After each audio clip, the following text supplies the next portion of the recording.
अपनी पड़ोसन रानी को पढ़ाते पढ़ाते करीब 3 महीने बीत गए। अब रानी को भी काफ़ी इंग्लिश बोलना आ गया था।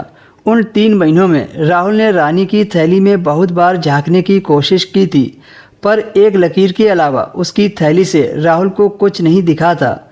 और इधर राहुल को गुस्सा भी आ रहा था कि रानी उसकी तरफ सिर उठाकर भी नहीं देखती है। लेकिन राहुल भी बिना एक दिन गैप के रानी को पढ़ाने के लिए चला जाता था। उसने खुद को बगुला की तरह एक टांग पर खड़ा कर रखा था कि कभी तो मछली जाल में फंसेगी। संडे को राहुल का ऑफिस ऑफ रहता है और राहुल की पत्नी को उस दिन शॉपिंग के लिए मार्केट जाना था। इस वजह से उसकी पत्नी ने कहा कि आज तुम रानी को जल्दी पढ़ाकर आ जाओ, फिर बाजार चलेंगे। राहुल सुबह 10 बजे रानी को पढ़ाने उसके घर चला गया। घर पर पहुंचकर राहुल ने घर की घंटी बजाई। थोड़ी देर में रानी ने दरवाज़ा खोला और वो राहुल को इस समय घर पर आया देखकर हैरत में पड़ गई। राहुल ने रानी को बताया कि आज मुझे कहीं जाना है, इसलिए जल्दी पढ़ाने के लिए आ गया। उस समय शायद रानी कोई मेहनत का काम कर रही थी, जिससे उसके माथे पर पसीनों की बूंदें चमक रही थीं। राहुल का तो मन कर रहा था कि उसकी पसीनों की बूंदों को अपने हाथों से हटा दे। फिर अचानक से एक तरफ हटकर उसने राहुल को अंदर आने को रास्ता दे दिया। राहुल का आइडिया सही था, क्योंकि उस समय पूरा फर्श गीला था, मतलब कि वो पोछा लगा रही थी। अंदर आने के बाद रानी ने कुंडी लगा दी।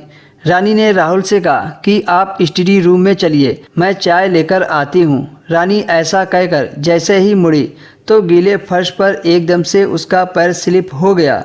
इससे पहले राहुल उसे पकड़ पाता, वह धड़ाम से फर्श पर गिर गई। रानी जोर से कराह उठी और उसने अपनी कमर को जोर से पकड़ लिया।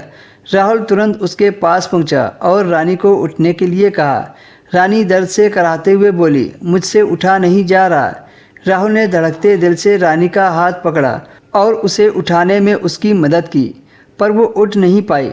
राहुल बड़ी दुविधा में था कि इसे कैसे उठाऊं। राहुल ने पूछा, तुम्हारी सास कहाँ है? रानी ने बताया कि मेरा पति और सास दोनों लोग रिश्तेदारी में गए हैं, शाम तक वापस आएंगे। राहुल ने कहा, रानी मुझे गलत मत समझना। इस पर रानी ने उसे बड़े आश्चर्य से देखा। फिर राहुल ने नीचे झुककर उसे अपनी गोद में उठाया और उसे अपने कमरे की तरफ ले जाने लगा। रानी ने अपनी आंखें बंद कर ली। कमरे में लाकर राहुल ने उसे बेड पर लिटा दिया। रानी इतनी खूबसूरत थी कि राहुल उसे प्यासी नज़रों से बार बार देखे जा रहा था। जब उसे बर्दाश्त नहीं हुआ तो उसने अपना हाथ रानी के ऊपर रख दिया और कहा, तुम मुझे बहुत अच्छी लगती हो। रानी ने कहा, पहले मेरी कमर में बाम लगाओ, प्यार व्यार बाद में करना।